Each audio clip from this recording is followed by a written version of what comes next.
General Park's voice echoed in the empty room as the recording played again. "Captain, this marriage proposal from Queen Hyojin is our last chance. We don't understand why she chose you specifically, but our analysts believe it's because of your diplomatic training and combat record. You must make her believe this marriage is real while gathering intelligence about their military capabilities."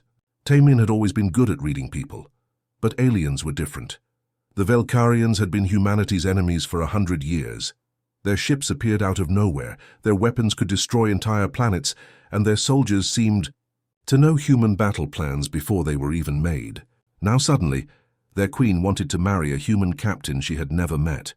The journey to Velkar took 3 weeks aboard the fastest ship Earth could provide. During those long days, Taemin studied everything humanity knew about Velkarian culture, which wasn't much.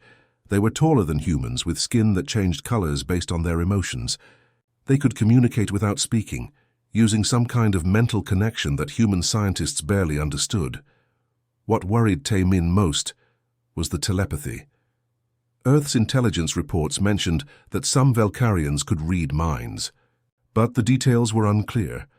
How was he supposed to lie to someone who might be able to see his thoughts? He practiced meditation techniques, trying to control his mental state, but he had no idea if it would work. When his ship finally reached Velkar, Taemin gasped at the sight before him. The planet looked like it was made of crystal and light. Massive towers stretched into the sky, each one glowing with soft, colorful energy. Ships moved between the buildings without making any sound, and the whole world seemed to pulse with life. "Welcome to Velkar, Captain," came a voice inside his head. Taemin nearly jumped out of his seat. He looked around the cockpit, but he was alone. "Do not be afraid," the voice continued. "I am Hyojin. I have been waiting for you." The landing platform was unlike anything Taemin had ever seen. It was made of what looked like solid light, but it felt firm under his feet. As he stepped off his ship, he saw her for the first time. Queen Hyojin was at least 7 feet tall, with skin that shimmered between blue and silver. Her face had human-like features, but her eyes were larger and seemed to glow with inner light. Most unsettling of all, she had 3 eyes instead of 2, with the third one positioned in the center of her forehead. "So you are smaller than I expected," she said, speaking aloud this time. Her voice was melodic, almost musical. "Your Majesty," Taemin replied, bowing as he had practiced. "I am honored by your proposal." Hyojin tilted her head, studying him with all 3 eyes. "You are nervous. Your mind is loud with worry. This is interesting." Taemin's heart raced. Could she really read his thoughts? If so, his mission was over before it began. He tried to think of anything except his real purpose for being there. "Come," Hyojin said, extending a hand that had too many fingers. "We have much to discuss before our wedding ceremony. And Captain?" She paused, looking directly at him. "I know more about your mission than you might think." The palace halls stretched endlessly before Taemin, their walls made of the same crystal-like material that seemed to pulse with life. Every step he took echoed through the corridors, and he could feel eyes watching him from every direction. The Velkarian nobles moved silently through the passages, their skin shifting colors as they observed the strange human who dared to walk among them. "They think you are weak," Hyojin said softly as they walked together. Her voice reached him without her lips moving, speaking directly into his mind. "Many believe I have lost my judgment by choosing a human mate." Taemin tried to keep his face calm, but inside his thoughts were racing. He could hear whispers in languages he didn't understand, and worse, he could sense the hostile emotions radiating from the alien nobles even without telepathy. Some stared at him with curiosity, but most looked at him like he was something disgusting they had found on their shoes. "Why did you choose me?" Taemin asked quietly, as they entered a vast chamber filled with floating platforms where court members gathered. Hyojin's 3 eyes turned toward him, and for a moment he saw something almost human in her expression. Loneliness. "Because you think differently than we do. Your species finds solutions we would never consider. This war has lasted too long because both sides think the same way about conflict." A tall Velkarian with deep purple skin approached them, his movements sharp and aggressive. When he spoke, his words came out as a series of musical tones, But somehow Taemin understood them perfectly.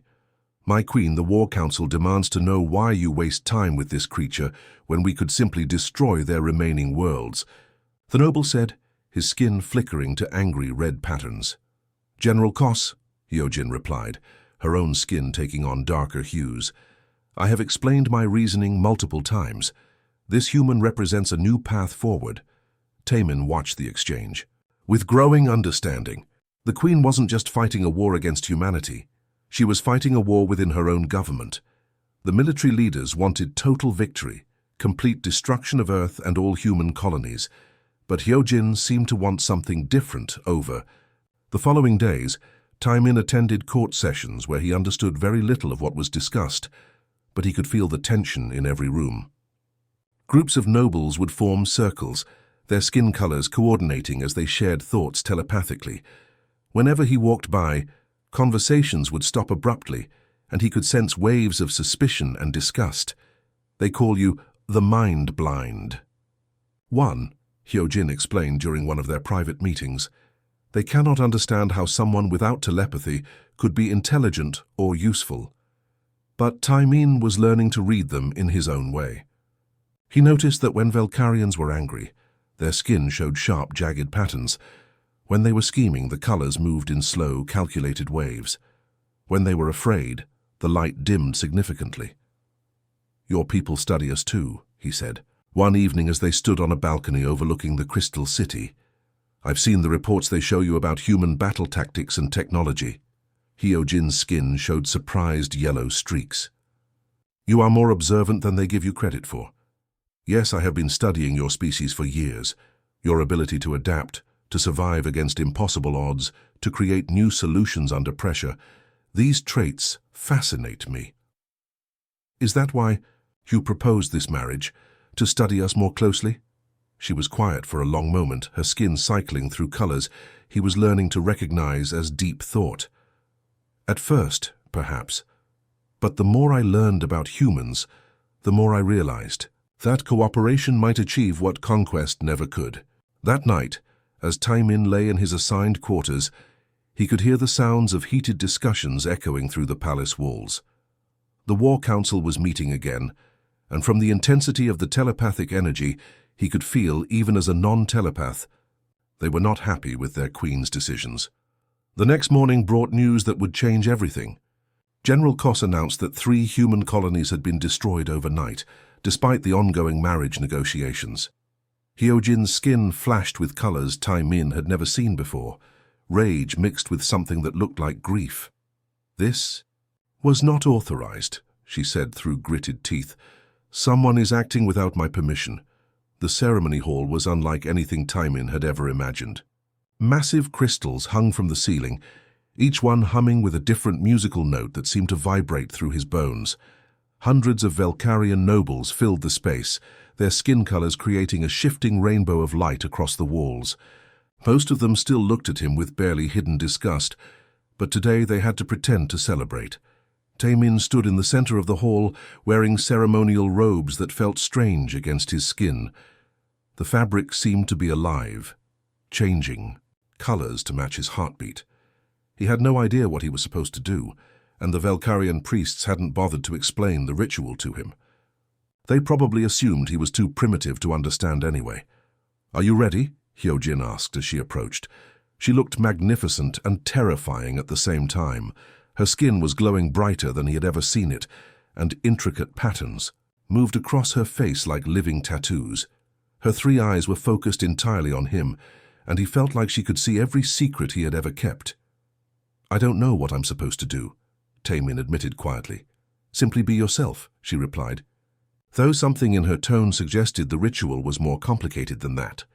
Captain Taemin stared at the holographic display in the briefing room, his hands trembling slightly as he read the mission details for the 3rd time.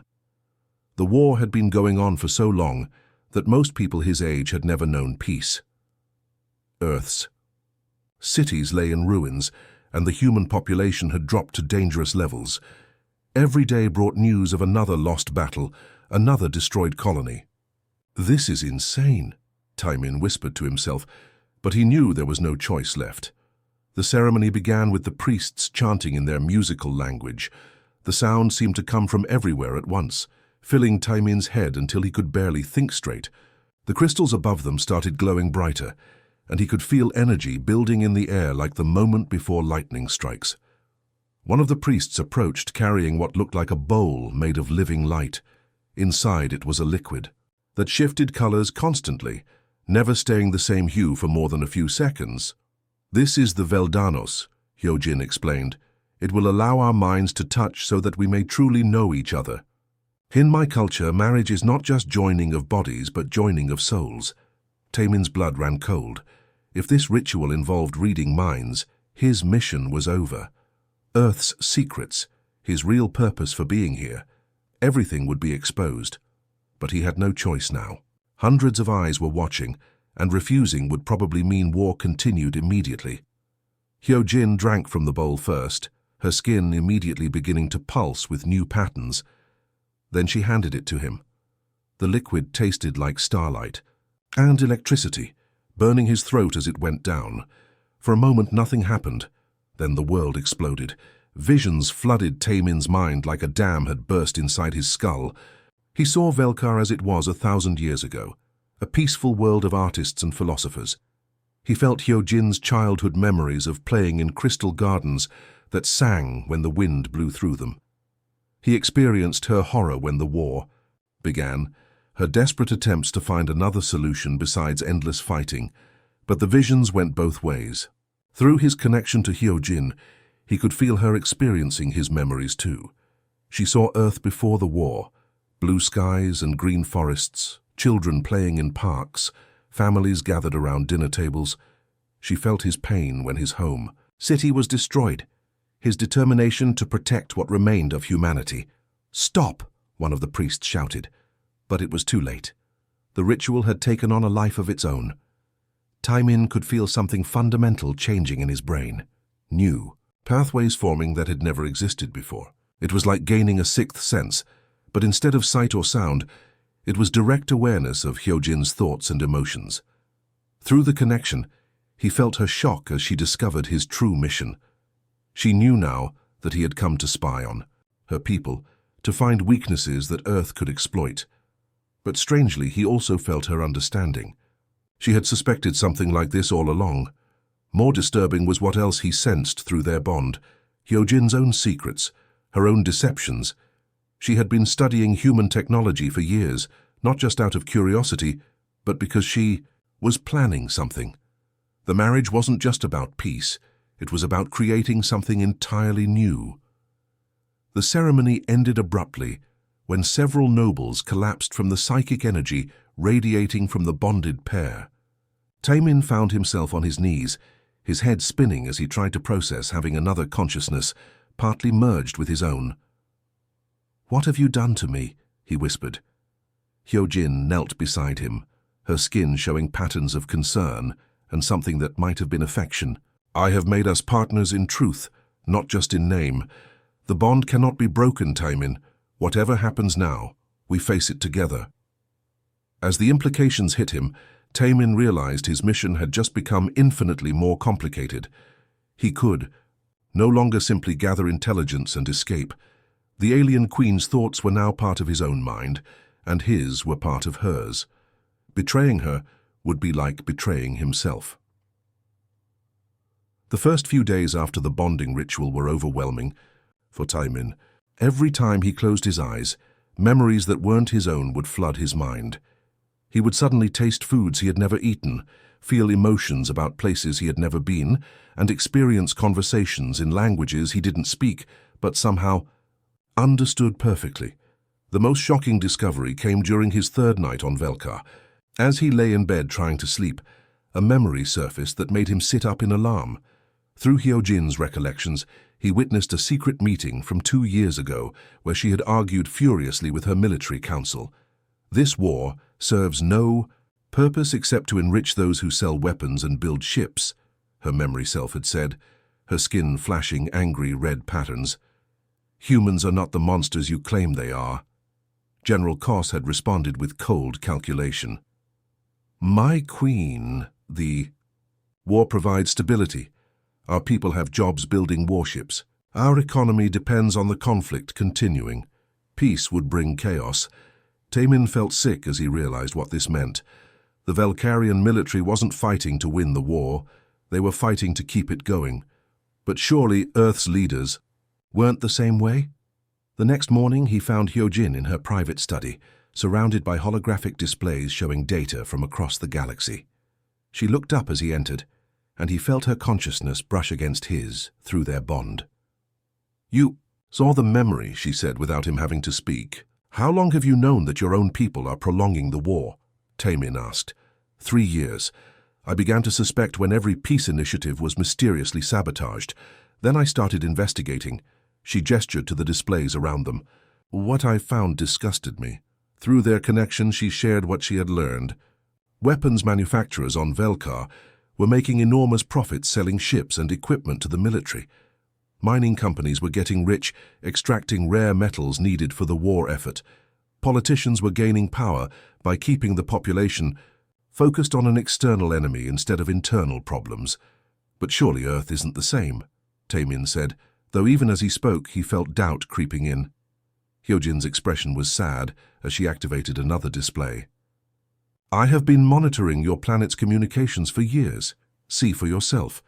The hologram showed intercepted messages between Earth's military contractors and government officials. Tamin's heart sank as he read discussions about maintaining strategic conflict levels and ensuring continued defense spending. Companies that built warships and weapons were actively lobbying against peace negotiations. "My own people," he whispered, feeling betrayed. Through their bond, Hyojin felt his pain and confusion. She had experienced similar emotions when she first discovered the truth about her own species.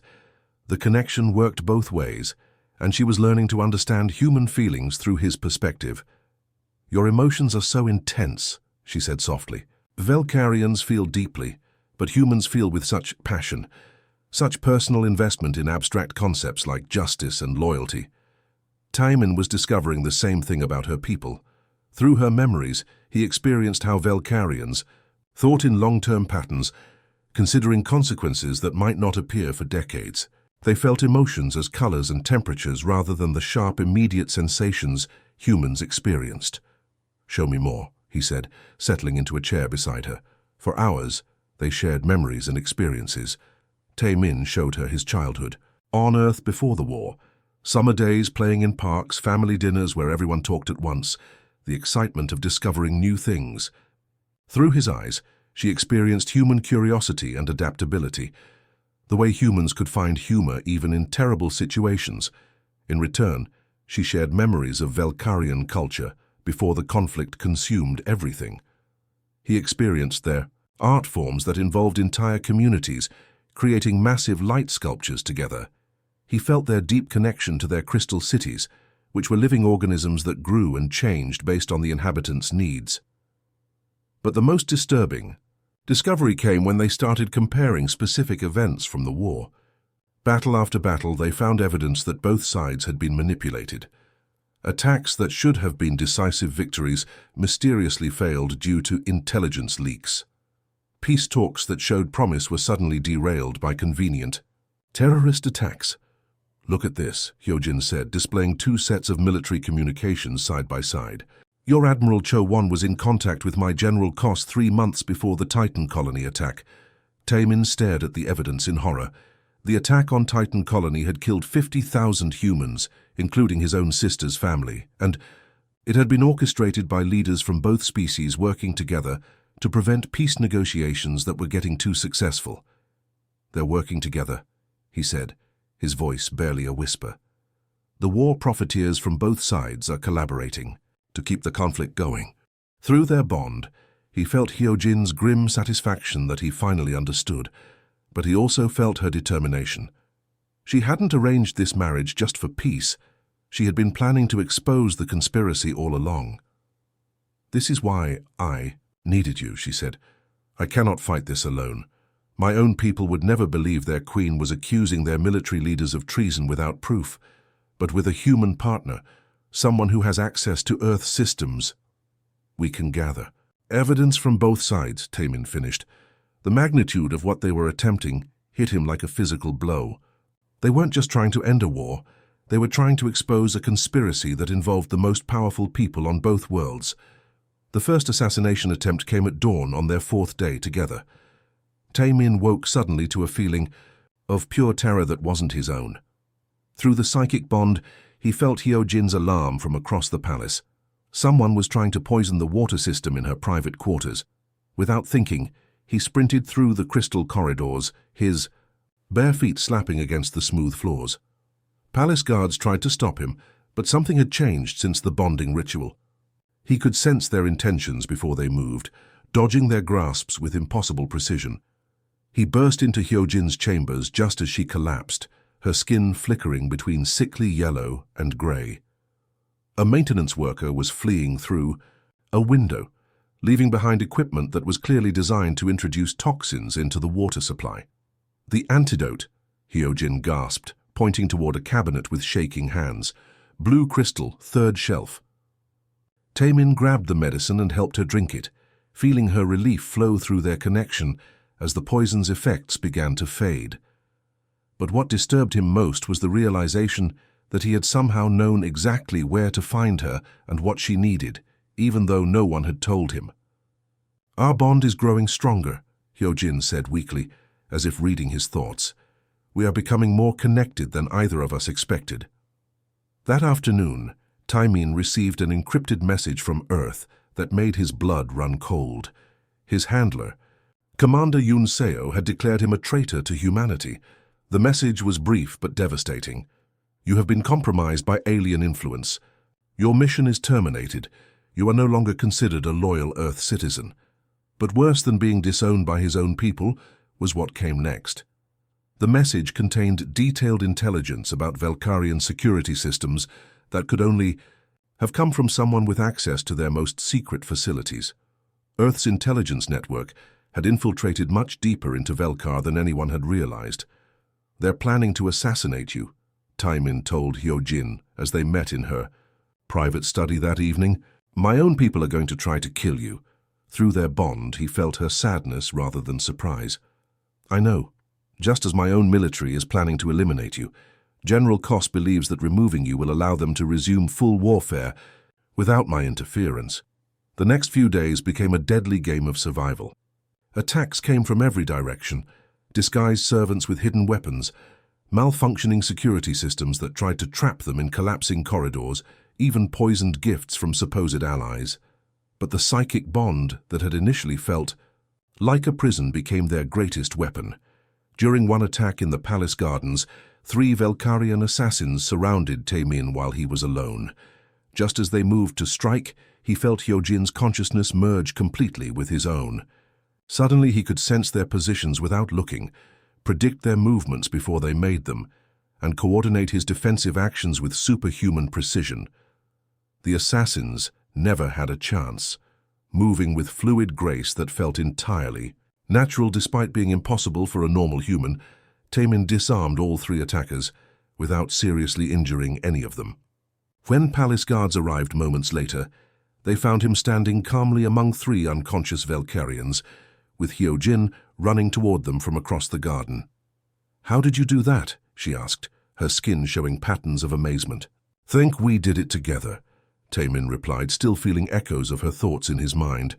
Their investigation into the conspiracy was yielding terrifying results. They discovered that every major peace initiative over the past 20 years had been sabotaged by the same network of individuals. Admiral Cho-won from Earth and General Koss from Velkar weren't just working together. They were part of a larger organization that included weapons manufacturers, mining companies, and corrupt politicians from both worlds. The group had a simple but effective strategy. Whenever peace seemed possible, they would arrange for a terrorist attack or military accident that would inflame hatred on both sides. They had files documenting dozens of such operations, including the destruction of Tae-min's home city and the attack on Velkar's primary civilian station that had killed thousands. "They murdered my sister's family just to keep their profits flowing," Tae-min said, his voice shaking with rage as they reviewed the evidence. "And they destroyed my childhood home to test a new weapon they wanted to sell," Hyojin replied, her skin flashing with colors he was learning to recognize as fury. But the most disturbing discovery was how close the conspiracy had come to success. They had files showing plans for a final solution, a coordinated attack that would destroy Earth's remaining population centers while simultaneously eliminating Hyojin and any Velkarians who opposed continued warfare. They're not trying to win the war, Taemin realized. They're trying to genocide both our species while they escape to some safe haven they've prepared. The evidence was overwhelming, but they faced an impossible problem. How could they expose traitors who controlled the military and intelligence agencies of both worlds? Every communication channel they tried to use was monitored by the very people they were trying to expose. That's when Hyojin proposed the most dangerous plan either of them had ever heard. There is one communication method they cannot monitor, she said, her three eyes gleaming with determination. The emergency broadcast system that reaches every citizen of both worlds simultaneously, but activating it without authorization is considered an act of treason, punishable by death. Then we'd better make sure we don't get caught, Taemin replied, feeling her resolve strengthen his own through their bond. The message arrived at midnight, hidden in what appeared to be routine supply shipment data. Taemin's hands shook as he decoded it using the emergency protocols he had memorized years ago. The orders were clear and horrifying. Poison Queen Hyojin during their next meal together, then use the chaos to seize control of the Velkarian fleet's command center. They want me to murder you, he told Hyojin, unable to hide the disgust in his voice. Through their psychic bond, she felt his revulsion at the very idea. And what will you do? She asked, though through their connection she already knew his answer. I'm going to help you stop them, Taemin said without hesitation. All of them. The decision felt natural, but it also meant he was officially betraying his own species' government. Everything he had been taught about duty and loyalty was crumbling around him, replaced by something deeper, a commitment to actual justice rather than blind obedience. Their plan was ambitious and dangerous. Instead of trying to expose the conspiracy, through normal channels, they would capture the leaders directly during a secret meeting that their intelligence had revealed. Both Admiral Cho-won and General Kos would be present, along with several key figures from the weapons manufacturing companies. The meeting is on Nexus Station, Hyojin explained as they studied the intelligence reports. It's supposedly neutral territory, but it's actually controlled by the conspiracy. They think they're safe there. How do we get past their security? Taemin asked, studying the station's defenses. The place was a fortress protected by ships from both human and Velkarian fleets. We don't go around their security, Hyojin said with a smile that showed too many teeth. We go through it, together. Their psychic bond had been growing stronger every day, and they were discovering abilities that neither species had ever documented.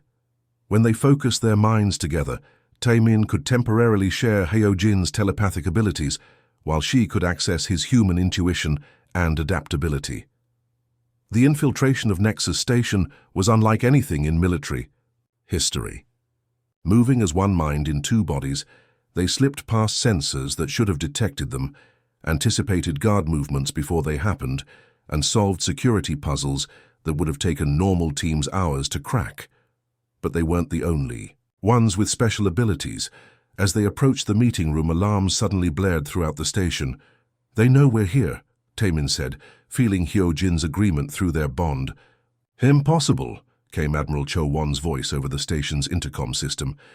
My sensors show two individuals, but they're moving in perfect synchronization. What kind of weapon have the aliens created? The irony wasn't lost on either of them.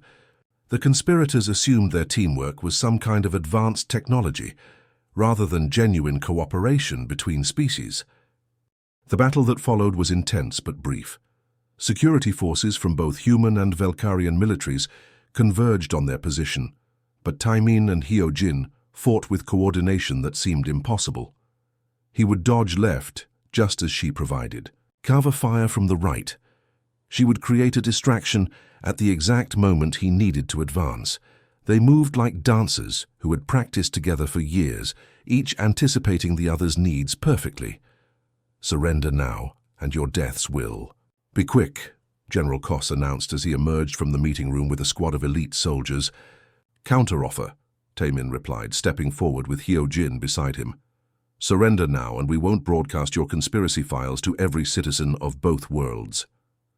You're bluffing, Admiral Cho-won said as she joined the standoff. Even if you had evidence, you have no way to transmit it. That's when Hyo-jin smiled, her skin glowing with patterns of satisfaction. Are you sure about that? Unknown to the conspirators, loyal members of both militaries had been secretly working with Hyo-jin for months. Captain Won-ho from Earth's Intelligence Division and Commander Tel-Nara from the Velkarian Fleet had been helping to gather evidence, while pretending to remain loyal to their corrupt superiors. The broadcast has already begun, Captain Won-ho announced, as he emerged from behind cover with a squad of human soldiers. Every civilian communication device in both solar systems is receiving the conspiracy files right now. Impossible, General Koss snarled, his skin flashing violent red patterns. My people control all broadcast systems. Not anymore, Commander Tel-Nara said, as her troops surrounded the conspirators from the other side. Turns out that when humans and Velkarians actually work together, we can accomplish things neither species could manage alone.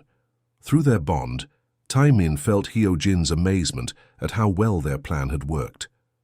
But he also sensed something else, a profound realization about what they had become. Their psychic connection wasn't just useful for coordination in battle, it represented something entirely new in the galaxy. A bridge between species that could lead to genuine understanding. Look around you, Taemin said to the captured conspirators as security teams arrested them. Humans and Velkarians working side by side, protecting each other, trusting each other. This is what you were so afraid of that you were willing to commit genocide to prevent it. Admiral Cho-won's face was twisted with rage. You've doomed both our species, you fool. Without the war to unite us, both civilizations will collapse into chaos. Maybe, Hyo-jin replied calmly. Or maybe we'll build something better than either of us could create alone. As the conspirators were led away in restraints, Taemin realized that his journey from spy to traitor, to partner in an interspecies alliance, was just the beginning. The real work of building peace between their peoples was about to start. The broadcast reached 17 billion people across two worlds simultaneously. On Earth, families gathered around their communication devices in stunned silence as they watched recordings of their own military leaders planning attacks on human colonies. On Velkar, citizens saw their respected generals discussing which civilian targets would create the most fear and anger. Taemin watched the reactions pour in through the palace's monitoring systems. On Earth, crowds were gathering outside government, buildings demanding answers. Protesters held signs reading "End the Lie War" and "Justice for Titan Colony." Some were crying as they realized their children had died fighting a conflict that was never meant to be won.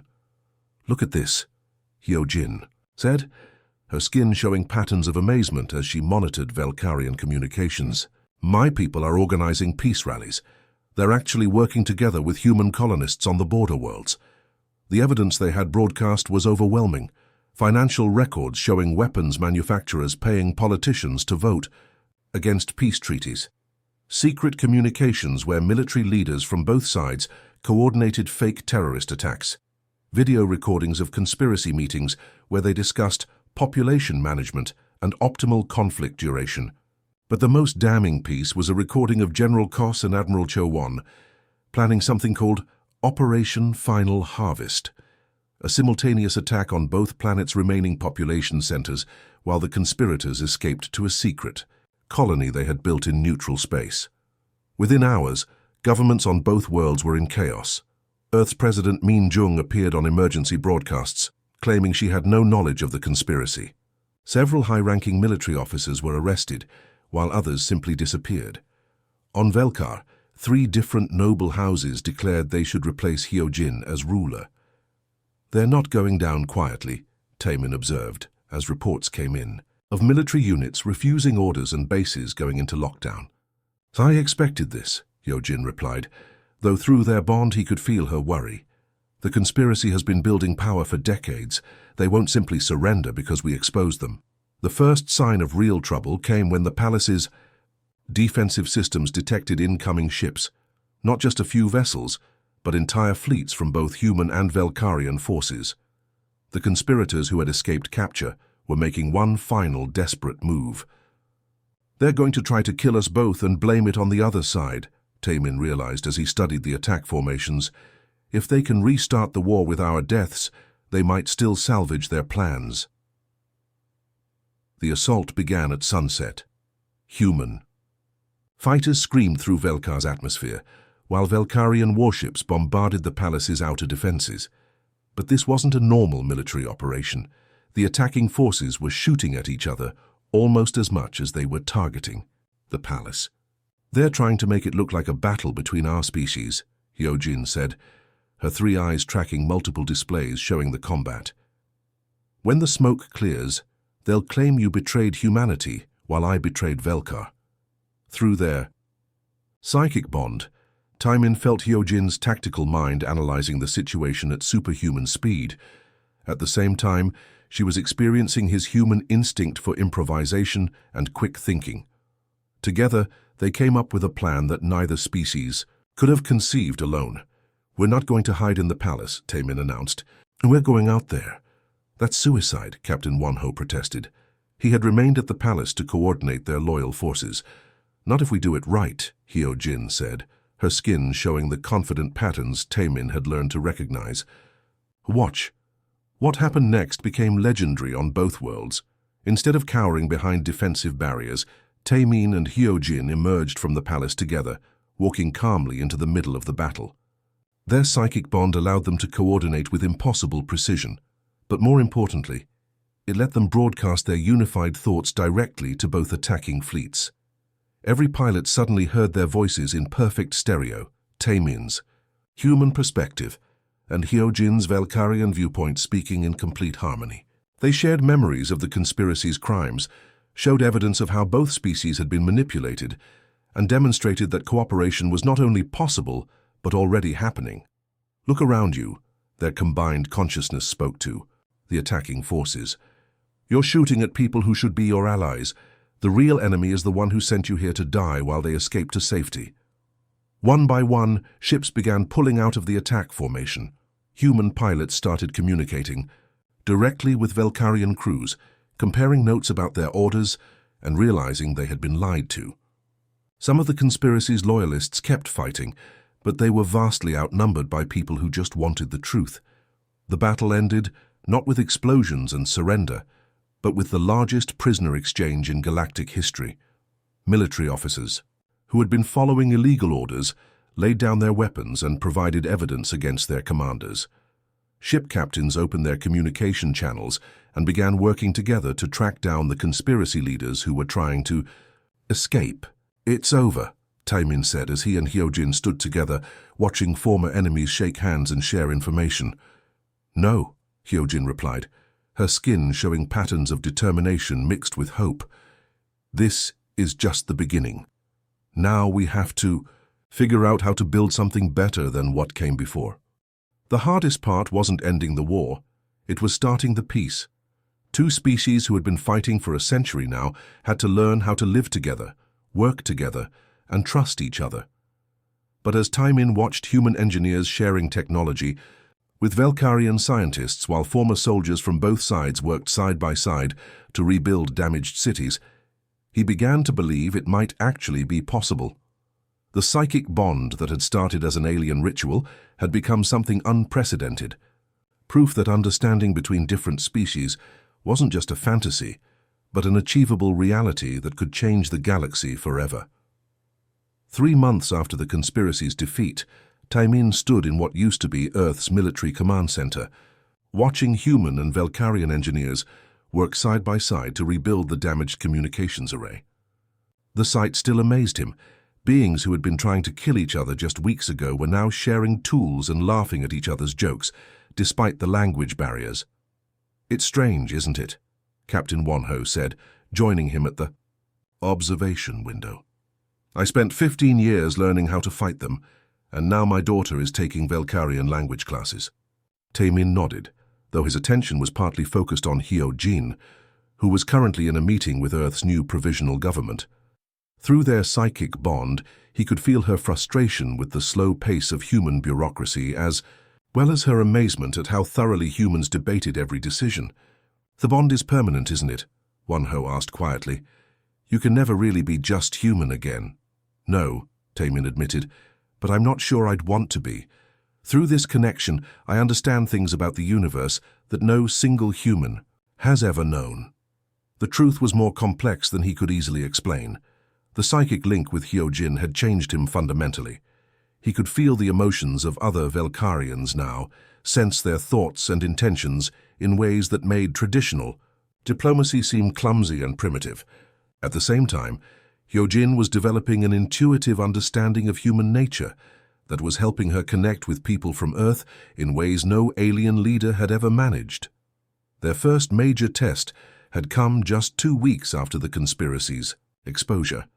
Riots had broken out on 3 human colonies, where people were angry about the years of manipulation and death. At the same time, several Velkarian noble houses were demanding that Hyo-jin be removed from power for contaminating herself with human influence. Instead of handling the crises separately, Taemin and Hyo-jin had done something unprecedented. Using their psychic connection as a bridge, they had established direct communication links between the angry human colonists and the dissatisfied Velkarian nobles. For the first time in history, members of both species were able to share their thoughts and feelings directly, without the filter of language or cultural misunderstanding. The results had been remarkable. The human colonists discovered that many Velkarian nobles had lost family members to the conspiracy's schemes, just as they had. The Velkarian nobles learned that humans weren't the mindless savages their propaganda had portrayed, but people with deep emotional bonds and complex social structures remarkably similar to their own. "We're creating something that has never existed before," Hyo-jin said as she returned from her meeting, her skin showing patterns of exhaustion mixed with excitement. Through their bond, Taemin felt her mental fatigue from hours of translating complex Velkarian concepts into terms that human politicians could understand. "How did it go?" he asked, though he already knew from their connection that the session had been productive. "Earth's Provisional Council has agreed to the joint government proposal," she said, settling into a chair that had been specially designed to accommodate her larger frame. "But they want safeguards to prevent either species from dominating the other. The joint government was their most ambitious project yet. Instead of maintaining separate human and Velkarian administrations, they were creating an integrated system where representatives from both species would work together on every major decision. The psychic bond between Taemin and Hyo-jin would serve as a communication bridge, allowing for the kind of deep understanding that traditional translation could never achieve. "The Velkarian Council of Houses is more concerned about maintaining their cultural identity," Hyo-jin continued. "They worry that too much integration will cause us to lose what makes us uniquely Velkarian." "And they're not wrong," Taemin said thoughtfully. "We can't just blend everything together. The differences between our species are part of what makes this alliance valuable." Through their bond, they had discovered that humans and Velkarians approached problems in fundamentally different but complementary ways. Humans excelled at rapid adaptation and creative problem-solving, while Velkarians were masters of long-term planning and systematic analysis. When their approaches were combined, they could solve challenges that neither species could handle alone. The first major success had come during the food crisis on the border worlds.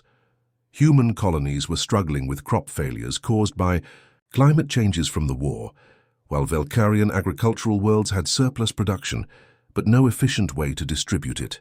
Traditional diplomacy would have taken months to negotiate a solution, but the psychic bridge allowed for immediate understanding of needs and capabilities. Within days, Velkarian transport ships were delivering food to human colonies, while human agricultural experts were sharing drought-resistant crop varieties with Velkarian farmers.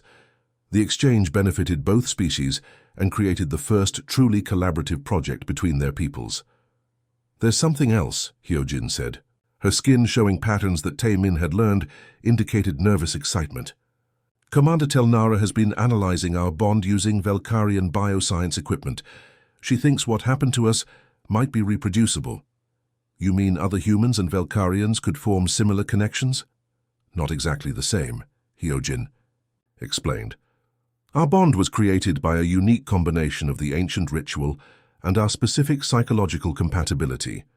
But she believes it might be possible to create temporary, voluntary links that would allow for direct communication during negotiations or collaborative projects. The implications were staggering.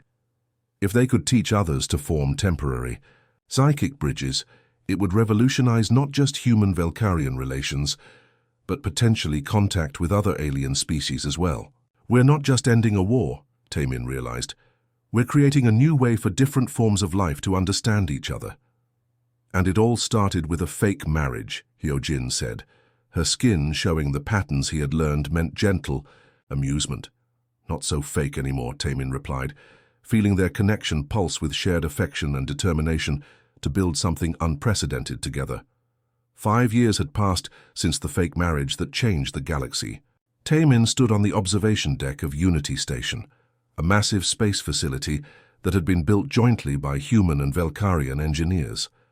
Through the transparent walls, he could see ships from dozens of different species docking peacefully, their crews coming together for trade, diplomacy, and friendship. Hard to believe it all started with us pretending to be in love, he said to Hyojin, who was reviewing reports from across their expanding alliance. Were we really pretending? She asked, her skin showing the warm golden patterns he had learned. Meant contentment. Even then, I think we both sensed something deeper was possible.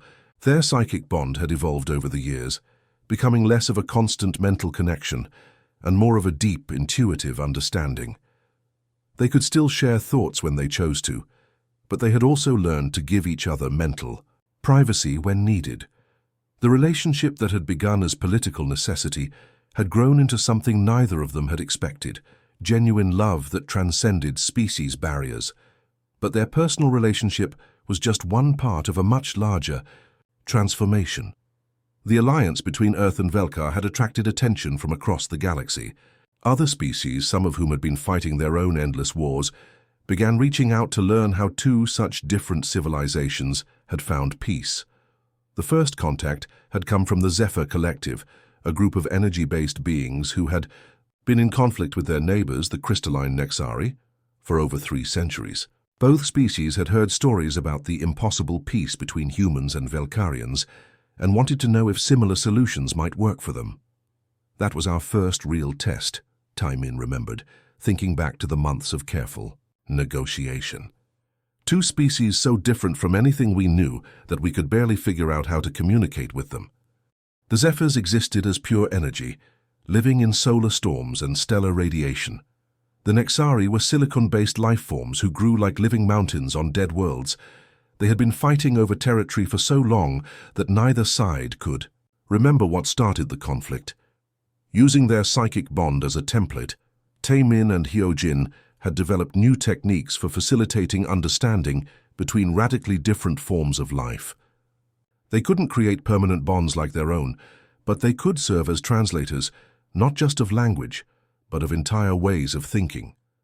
The breakthrough came when we realized the Zephyrs and Nexari weren't really fighting over space, Hyojin said, pulling up records from those early negotiations.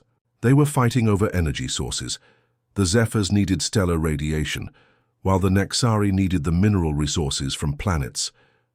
And both species had exactly what the other needed in abundance, Taemin continued. The Zephyrs could provide energy to help the Nexari grow and expand, while the Nexari could offer stable platforms for Zephyr communities to establish themselves around new stars. That first successful mediation had led to others. The aquatic Deepsong Empire and the aerial Windrite Confederation had been locked in a territorial dispute until Taemin and Hyojin helped them realize they were competing for the same planets, but using completely different parts of them. The tree-like Rootkin and the insect-like Swarm Collective had been enemies until they discovered their life cycles were perfectly complementary. We've mediated peace between 17 different conflicts now, Hyojin said, reviewing their records, with pride. And in every case, The solution involved showing each side that their supposed enemies could actually be their greatest allies, but the real transformation went beyond just ending wars. The galaxy was changing in ways that no one had imagined possible. Trade networks that had never existed before were connecting distant worlds. Scientific discoveries were accelerating as different species shared their unique perspectives on the universe. Art and culture were flourishing as beings who had never communicated before began creating together. "Look at this," Tamin said, activating a holographic display showing recent developments across their alliance territory. So the Nixari have developed new crystal formations that can store Zephyr energy patterns indefinitely. The Windright aerial cities are providing transportation hubs for species that can't travel through space easily. Human agricultural techniques are being adapted for use on 17 different types of worlds. And the best part, Hyojin added, her skin glowing with excitement, is that we're discovering new forms of life that we never knew existed. Species that had been hiding from the constant warfare are finally revealing themselves. Just last month, they had made contact with the Echo Singers, beings that existed as living sound waves in the cosmic microwave background radiation. They had been observing galactic civilization for millions of years, but had never revealed themselves, because they assumed all physical beings were violent by nature. The Echo Singers have knowledge about the universe that predates our entire galaxy, Tamin said with wonder. They remember when the first stars were formed. They've seen civilizations rise and fall across cosmic time. And they're willing to share that knowledge because they finally believe that sapient life can choose cooperation over conquest. Their story had become legend, told and retold across hundreds of worlds. In human space, children learned about the captain who chose love over duty and helped humanity find its place in a larger community. On Velkar, young adults studied the queen who risked everything to forge connections across impossible differences. But the most important part of their legacy wasn't the peace treaties, or the new technologies, or even the expanding alliance. It was the proof that understanding was always possible, no matter how different two forms of life might seem. "We've shown the galaxy something it had forgotten," Hyojin said, as they watched a group of young beings from 6 different species playing together in the station's recreational area. "That differences aren't obstacles to overcome, but resources to be celebrated. And that the greatest victories don't come from defeating your enemies," Tamin added, "but from discovering that you never had to be enemies in the first place." Their fake marriage had become real love. Their desperate gambit had become galactic transformation, and their psychic bond had become the foundation for a new kind of civilization where diversity was strength and understanding was the ultimate weapon against fear and hatred.